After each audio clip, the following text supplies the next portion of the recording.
Global maritime India summit 2023 के समापन समारोह में मंच पर उपस्थित भारत सरकार के वाणिज्य विभाग के मंत्री श्री पीयूष गोयल जी,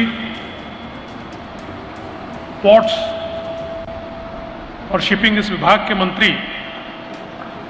जिनकी मेज़बानी में ये कार्यक्रम हो रहा है, ऐसे सम्माननीय सर्बानंद सोनोवाल जी, गुजरात के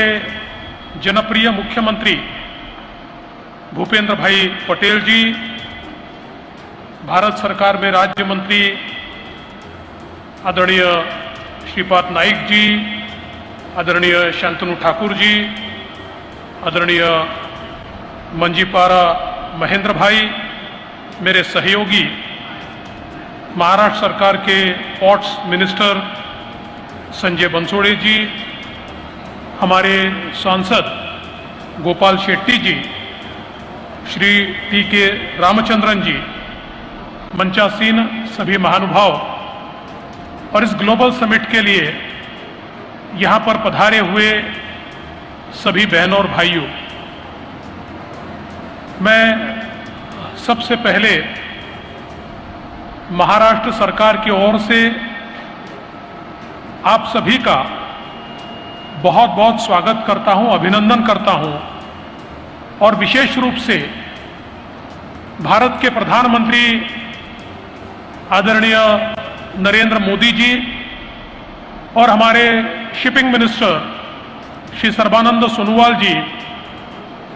इनको मैं धन्यवाद देता हूं कि इस मैरीटाइम समिट के लिए आपने महाराष्ट्र को और मुंबई को चुना।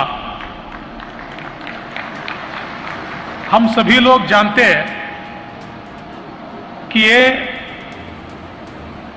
हम सभी के चहेते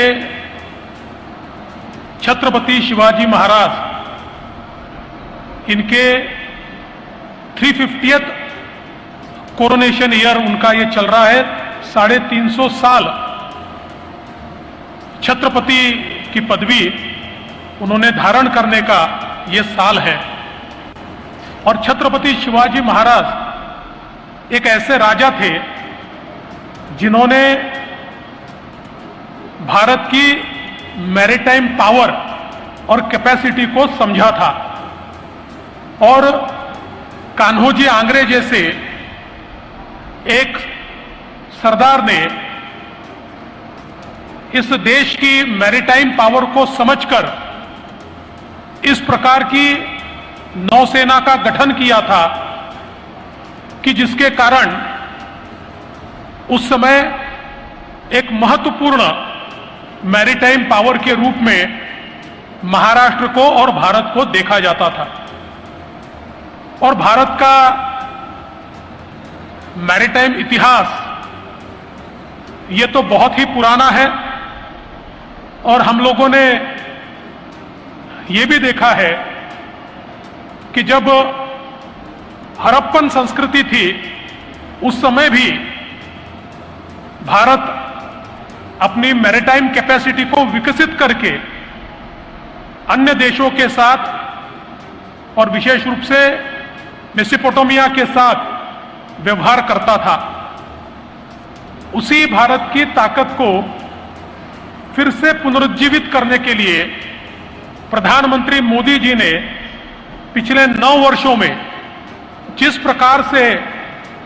पोर्ट्स और साथ साथ हमारे पोर्ट रिलेटेड इंफ्रास्ट्रक्चर को आधुनिक बनाने के लिए और भारत को जो हमारी ब्लू इकोनॉमी है उस ब्लू इकोनॉमी को और समृद्ध करने के लिए जिस प्रकार की योजनाएं तैयार की, मैं ऐसा मानता हूं कि आज उसके कारण भारत फिर एक बार मैरीटाइम के क्षेत्र में एक ताकत के रूप में उभर रहा है। सागरमाला जैसी योजनाएं हो, पोर्ट्स का डेवलपमेंट हो, लॉजिस्टिक्स की पॉलिसी हो, भारत को सप्लाई चेन का पार्ट बनाने के लिए अलग अलग प्रकार से हमारे समझौते जो हुए हैं उसका अगर हम विचार करें तो एक प्रकार से भारत आज दुनिया की 5वीं अर्थव्यवस्था बना है और प्रधानमंत्री जी इसको दुनिया की 3री सबसे बड़ी अर्थव्यवस्था में परिवर्तित करना चाहते हैं। तो उसमें सबसे बड़ा रोल ये भारत की मैरीटाइम कैपेसिटी अदा करेगी और इसलिए मैं ऐसा मानता हूं कि आज के समय 2023 में ये ग्लोबल मैरीटाइम समिट भारत में महाराष्ट्र में होना ये अपने आप में बहुत ही महत्वपूर्ण है। जहां तक महाराष्ट्र की मैं बात करूं,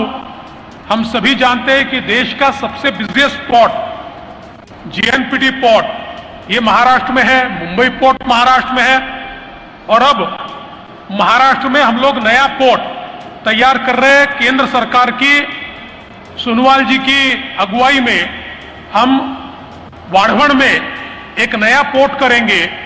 जो जेएनपीटी से 3 गुना बड़ा होगा, 20 मीटर्स डीप ड्राफ्ट का पोर्ट होगा और दुनिया का जो सबसे बड़ी वेसल है उसको भी हम केटर कर पाएंगे। इतना बड़ा पोर्ट अब हम लोग यहां पर तैयार कर रहे हैं और मुझे खुशी है कि केंद्र सरकार के साथ काम करते हुए इस पोर्ट के निर्माण में सारी बाधाएं अभी दूर हुई है और अब हम लोग वहां की जो फिशरमैन कम्युनिटी है उसको साथ में लेकर, वहां के भूमिपुत्रों को साथ में लेकर इसका विकास करने की कोशिश कर रहे हैं और मेरा विश्वास है कि जल्दी ही इसकी शुरुआत हम लोग करेंगे। आज जिस प्रकार से मुंबई पोर्ट ट्रस्ट ने भी अलग अलग प्रकार से डेवलपमेंट के जो कार्यक्रम हाथ में लिए हैं, वहां मरीना बनाने की बात हो या वहां पर जो हमारा ईस्टर्न कोस्ट है उसको डेवलप करने की बात हो, मुझे ऐसा लगता है कि इसमें बहुत बड़ी संभावनाएं तैयार हो रही है।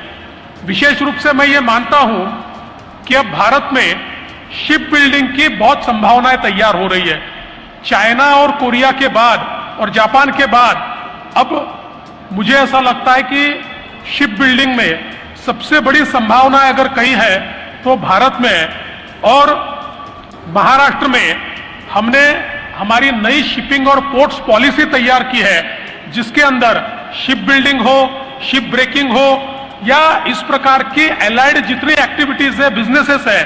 इसके लिए एक इकोसिस्टम तैयार करने का काम हमारी पॉलिसी करती है। इसमें हम इंसेंटिव्स भी देते हैं, इसमें हम हैंड होल्डिंग भी करते हैं, इसमें रेगुलेटरी फ्रेमवर्क भी हमने तैयार किया है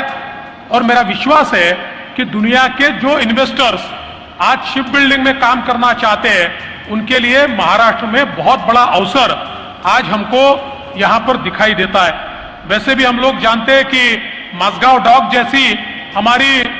जो शिप बिल्डिंग फैसिलिटी है, आज स्टेट ऑफ आर्ट वॉरशिप्स वहां तैयार हो रही है, सबमरीन्स वहां तैयार हो रही है। तो एक प्रकार से जो मानव संसाधन है, जो ह्यूमन रिसोर्स है, उसकी कोई कमी आज हमारे पास नहीं है। वो ह्यूमन रिसोर्स भी है, केवल मैं ऐसा मानता हूं कि जो इन्वेस्टर्स है, जो टेक्नोलॉजी लेकर आना चाहते हैं, वो अगर यहां आते हैं तो मैं विश्वास के साथ उनको कहता हूं कि एक नया इकोसिस्टम हम लोग यहां पर निश्चित रूप से तैयार करेंगे। मैं आज के इस मौके पर बहुत लंबा नहीं बोलना चाहता, पर